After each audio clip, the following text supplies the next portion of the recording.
Welcome to Outreach Programming. I'm Mary Gerasi, and today's guest is Monica Naugle, sculptor and fine artist, and many, many, many more things than just that. Welcome to the show, Monica. Thank you very much. I'm glad to be here. Now, I wanted to get started with your recent show at Hillsborough Community College. Hard for me to describe it. Why don't you tell me what that was about? Well, Steel Crazy, after all these years, kind of funny, Yes. S-T-E-E-L. What was that about? actually, that title really is funny because, but not really because I do not just steel. I love to find objects. Could be nature. I usually pick up a scrap from somebody else's garbage. That's when I find my best materials to work with. Unless I do that, I could never imagine to go to a store and to find exactly what I find. But that's what I love my artwork because it joins so many different aspects of what I do. I love recycling. I think it's a big part of my work. I think usually we toss so many things out in the garbage, and to me, all of those are treasures. I would love the idea develops until I see objects that mean nothing to somebody else, and the ideas start just from there. Did you use that kind of technique to build the show that we saw at HEC? Now, you had very unusual objects, such as a metal bra and a metal bikini bottoms. To me, I looked at that. First of all, no offense, you're a small, petite, very feminine woman, hammering out steel, working with steel. Tell me about your relationship with steel and how a lot of it ended up in this show. Well, a big other part of what I do is contradictions. Contradictions, my side, people always kind of tend to look at my hands. There's not even one scratch. But, contradictions are also a wonderful item. Like I collected a lot of nature spines, thorns, and I weave them all together, same technique that I do with metal. But, for example, I have this piece that is called Pillow, and it's really like a nightmare. But I wove it all together. It's all made out of thorns, and it's just it's soft to look at it, but it's just actually a nightmare to sleep on. You're provocative. It's provocative. I like people to have a reaction. Reactions are extremely important to me. I must rather have a person to be negative, to have a bad reaction, than to have somebody to come and totally ignore it. At least I made that person to think about for just an instant of your life, to look at some kind of object that I come up with, and to have some sort of reaction, some kind of feelings, bad or good. All of those are good. Welcome to my art, yes. Yeah, not only is it provocative, but I'm still kind of hooked on to the feminine things you do being about metal. We have shot a purse Yes. that you wove and made out of metal. You've made dresses out of various metal objects. The brassiere with the bullets in it. I mean, that's to take bullet casings and to create the most intimate of feminine decor closest to our bodies. Is that a feminist statement? Is it just to be provocative, or does it help you work something out about who you are? You're right, it's all of that together, but at the same time, I like to put a little bit of humor in my artwork. I think that if I make a person to smile, that is already payoff for me. I think I just did a piece not long ago, and it was a bra made out of lead. All of this material came from a recycle, and it's something that's supposed to be very feminine, very soft, very nice to your body. Well, a bra made out of lead signifies also what a torture to have to wear these kind of items every day of your life. Right. It's a corset, something like that. I like to bring issues like, for example, chastity panties, something that people have probably forgotten about. I would like to bring it up and to make a little bit of humor with it. That's what I felt when I saw the metal bikini was the old chastity belts. I mean, that was a living reality in the 14th century, 11th Exactly. century. And even though it was such an old idea, it's a torture item, people still go out of their way, no matter how bad and painful it is, just to look good. So that brings a lot of things. Yeah, I think that women go out of their way, no matter how bad it is, just to be attracted to the other sex. So just to I don't know what it does to them. I don't have any of those myself. But I cannot imagine. But, you know, items like that makes me think. And like you, makes you smile. So I think that a little bit of humor on what you do, what a wonderful thing. Yeah, it might be humorous, but there's still a very provocative statement being made underneath. How much torture are you willing to accept by wearing these items? Exactly. You're still speaking to people. Yeah, that's exactly what art's supposed to be. It's not just something, it's not an object on top of the sofa, just to look at it, just for the coordinated colors to go with the carpet or the drapes. I am totally away from that. I think art is something that every time you look at it, it will embrace you. It will make you look at it. It will make you have some sort of reaction. So that's really art for me. Yeah, and I could see this, and then tell me your story about how you started. I know it was later in life. Yes. And your association, not only with metal, but taking metal and weaving it on a loom. I mean, you couldn't be more far out there. How in the world did those ideas all come together? That's an amazing way of presenting your work, which is unbelievable. Well, it's funny you say that, but I think that coming from Colombia, coming from a background where usually people have to have a lot of imagination to survive. People don't just go to the store and buy exactly what you need. People have to make whatever they need out of what they have around the house. So my mother was always a tailor, and I always have leftovers for what she used. When I was growing up, I didn't have a park nearby me. My father was a politician nearby the capital, the place where they go to work. But in the meantime, I grew up without friends, so I needed to really get distracted. I got my mother's leftovers and I started creating monsters made out of cloth. And you know why? It's funny because find out that people love them. Yes. And as a child, I started selling my little monsters. Oh. And things start like that, bringing imagination to my life what a wonderful gift to have imagination. You can never get bored. And so I grew up, then I found myself married with children, and find out myself that instead of putting them in a daycare, I had the luxury to choose of being with them. Being with them, then I find out that I needed to make something out of myself. There's a lot of hours that go by, and you kind of lose identity. And that kind of really bothered me. So I started having material of leftovers around the house because we were building at the house. And one thing took the other, and I started putting things together, and there you go. Then I started thinking about a loom. And I never even saw a loom or the idea of a loom before in my life. That's amazing. So what happened is that I don't know how it works. I really don't know how it works. It just clicks one thing after the other. I bought a loom without even knowing how it works. I put it together, and it's supposed to be just to make textiles, wool, silk together. And then I start finding out materials. I find out I could actually make a material out of metal. So I went ahead and did that, and voila, there it goes. A big textile, rough, but then again, a textile made out of something that was just pieces of nothing. Now, at what age did this transpire? It's been recent, right? You have not been outside, you've been artistic and creative all your life. When did you make that paradigm shift to just be an artist? I think it's always been in me. I think I always had this kind of imagination. I was exposed to art all my life because my parents were always very educated. And in Colombia, education is a big, very important issue. I don't know how much money is going to bring you. That's not the question. Is how much education? What can you do with what you have? What kind of talents can you have? And so by that, my mother promoted my imagination. She always support my ideas. Then, like I said, I didn't go to college. I had backgrounds. I was exposed to interior design. And other than that, I married very early, didn't have the option to finish. And so I decided why not to try something that I always wanted. And if you are an artist in your heart, I do believe that you don't need to really have a degree. It's all about you. But how recent was this discovery? Oh, where you well, went into full production within how many years now? It started when probably 16 years ago, when my 16 kids years were ago. very little, and I was, in my house with 3 kids, under 3 years old, and instead of going crazy, I decided to put my imagination to work.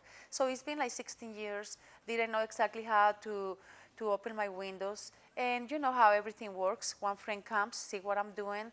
They connect me with somebody else. And very slowly, it takes a lot of patience. You need to really be open for rejection and be open for no windows at all. But you just need to look around, question, give it time, and slowly, if you believe, it will come to you. What did doing artwork do for you, spiritually, morally, Oh my mentally, gosh. and even physically? Working with all this metal, putting it together, figuring out a loom, an amazing feat, which you're going to be seeing on video throughout the show. What did doing and assembling and creating this artwork do for you? Honestly, is my identity, is who I am. Sometimes I've been trying to get away with it because I find out that it's not a way to become rich. It's not really the question. Um, it's just something in my heart.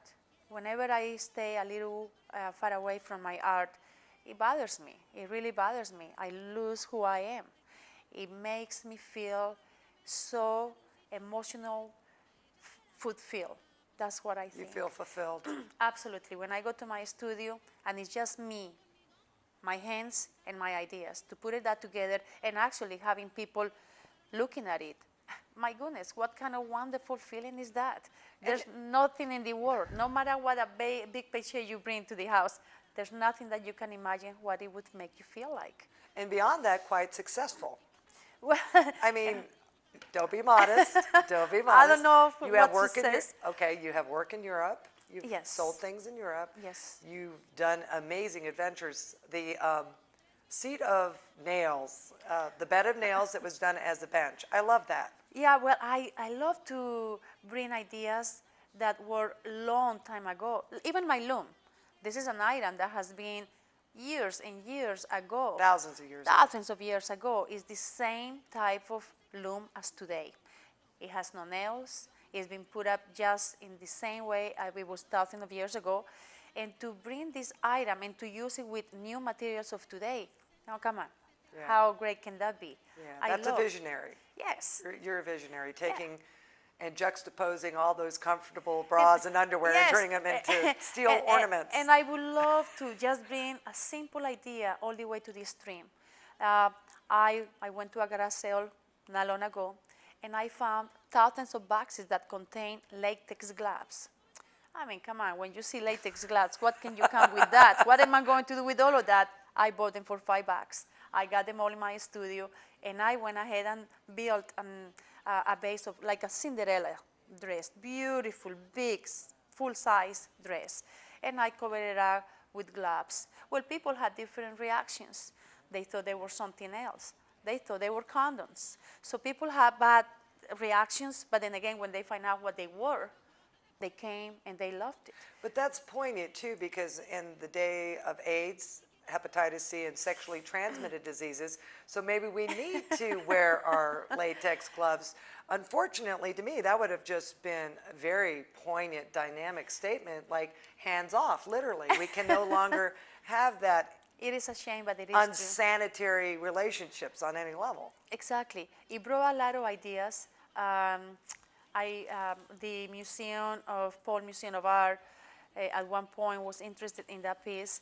But then again, I don't know if the reaction to people like mothers came with the kids, and when they saw that, they immediately rejected. They didn't even want to come close to it. And that's when it shows what little minds people have. And to me, it's so sad because imagination, what a gift. But at the same time, it shows the abundant fear, once again, being, you know, the creative impetus for your work. Once again, it shows the true fear people have about talking about condoms or latex gloves or sexuality. And even though that wasn't even the idea you behind started, it, right. Look at the abundant fear, especially in the South. No offense to anybody from the South, but we are very fear-driven about sexuality. You had to be femininity. exactly, and you had to be not just, you had to be so careful in what you presented, how you title it up, what the philosophy behind that item is. You had to be so careful because people, there's all kind of backgrounds, and me coming from someplace else, I don't know how they perceive that. But you know what, it comes to a point in my life, I don't really It doesn't really You matter. don't care. I don't care. I just think what I care the most, I much rather have that woman with the kids looking at it and have this kind of reject it totally.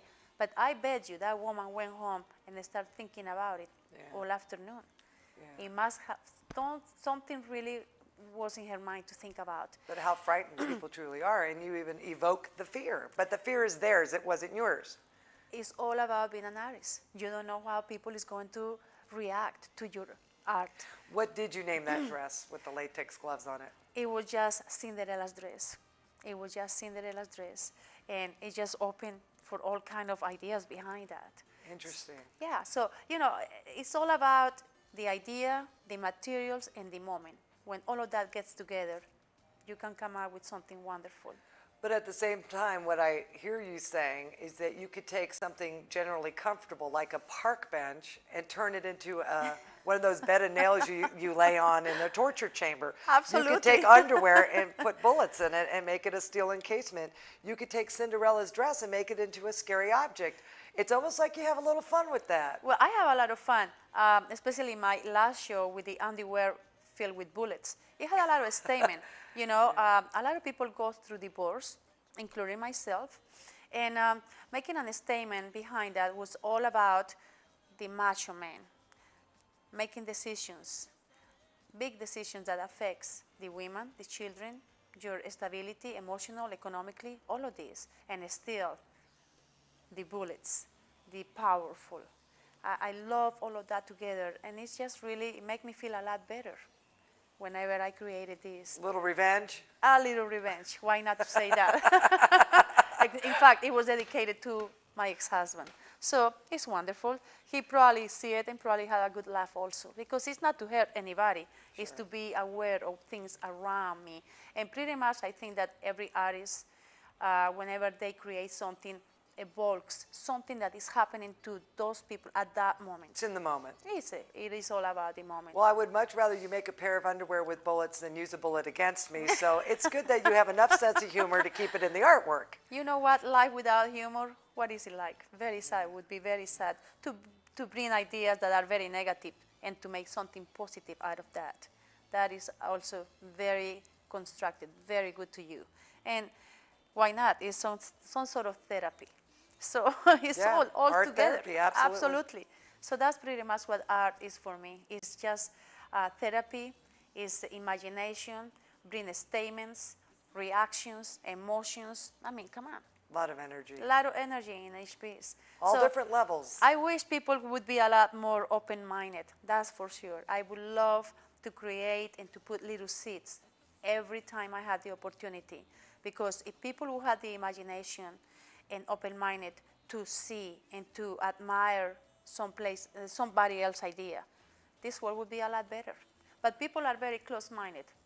First of all, they don't get to take their kids to museums.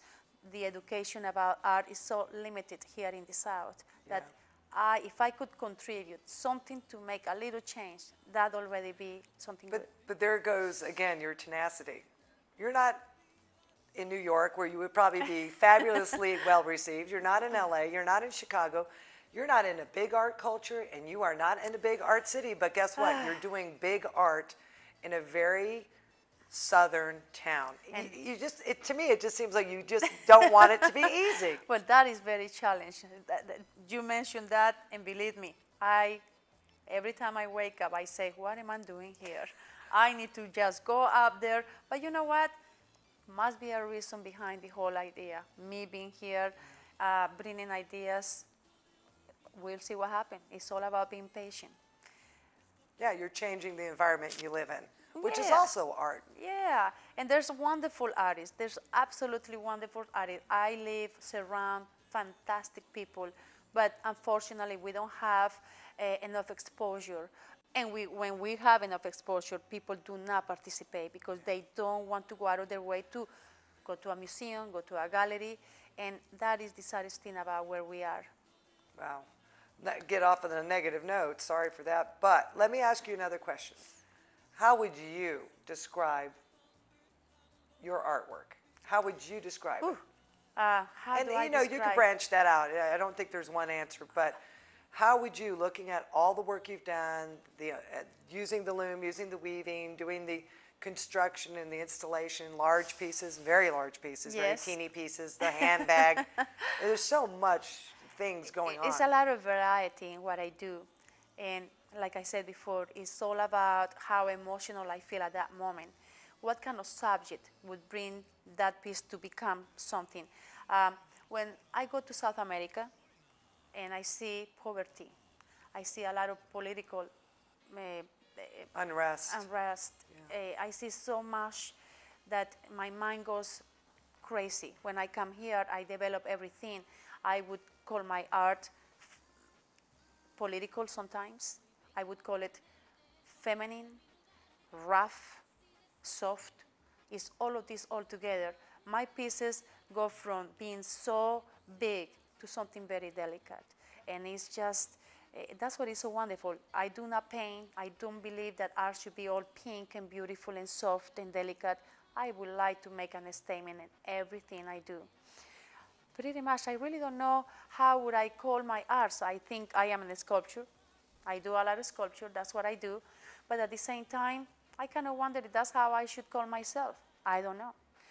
That would be Maybe limiting, don't you think? Because you do so much more. You weave. mixed medium Mixed medium. could be. Found art. You Found said art. That? Yeah. And yeah, it's very interesting not to even place yourself in one title.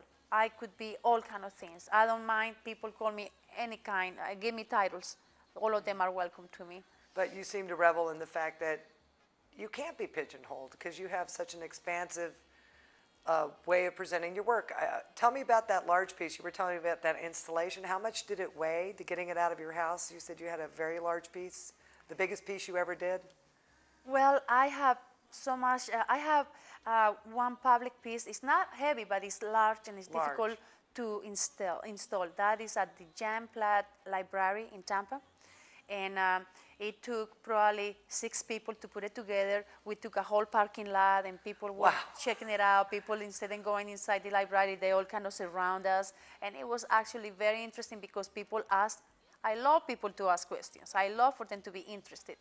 And that piece came out to be very wonderful. It's dedicated to Jan Platt, and she loved fishing. She loved Hillsborough County.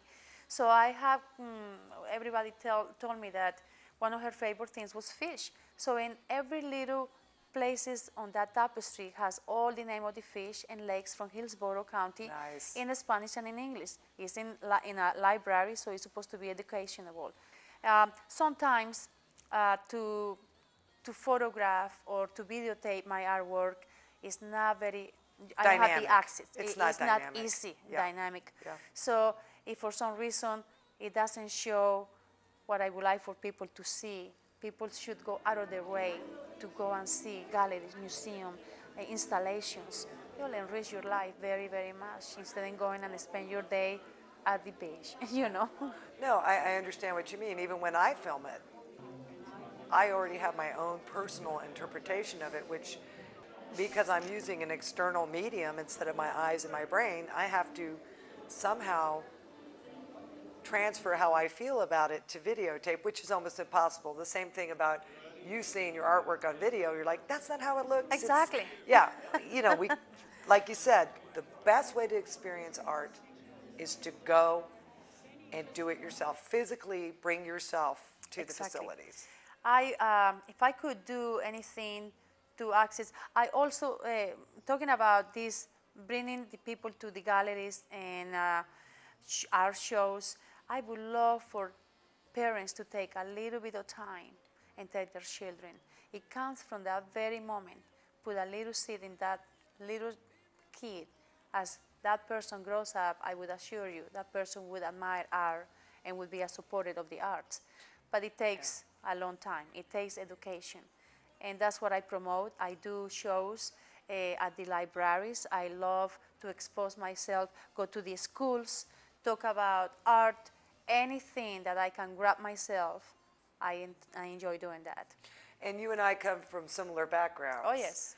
I was raised in Europe as a military brat. My mother took me to every museum, every gallery. My dad was a New Yorker. We went to the Uffizi. We went to Venice. We went to Milano. We went to all the classical you know, art. I saw, you know, Michelangelo, the Sistine Chapel.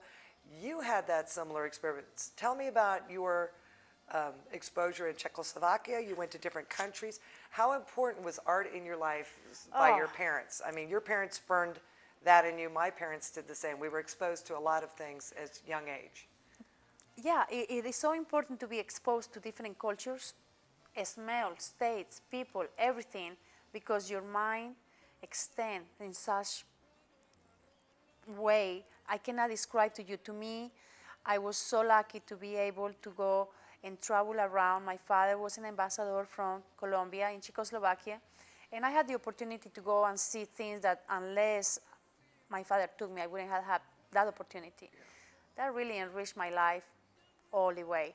Brought ideas. I have seen poverty. I have seen richness. I have Wow, me seen too. all kind of backgrounds. Yeah. And every aspect you learn from every single thing, no matter what it is. I've seen Indians making the most wonderful art with no colors, just stick and mud. To me, I admire those the most, Yeah. other than going into a big studio with all kind of technology. That's why I like to use my hands. I try not to use tools. These are my tools. So much influence in your life. It has to be. It has to be. And you know, it's funny because sometimes I see another artist that I have never seen in my life. I don't even know, but I open a magazine and it's this person doing very much things like I do. And then I look, it comes from Latin America. Yeah. And it has to be. I have to believe because background. It's organic influence in you. It's It has to organic. be. It's what you've seen.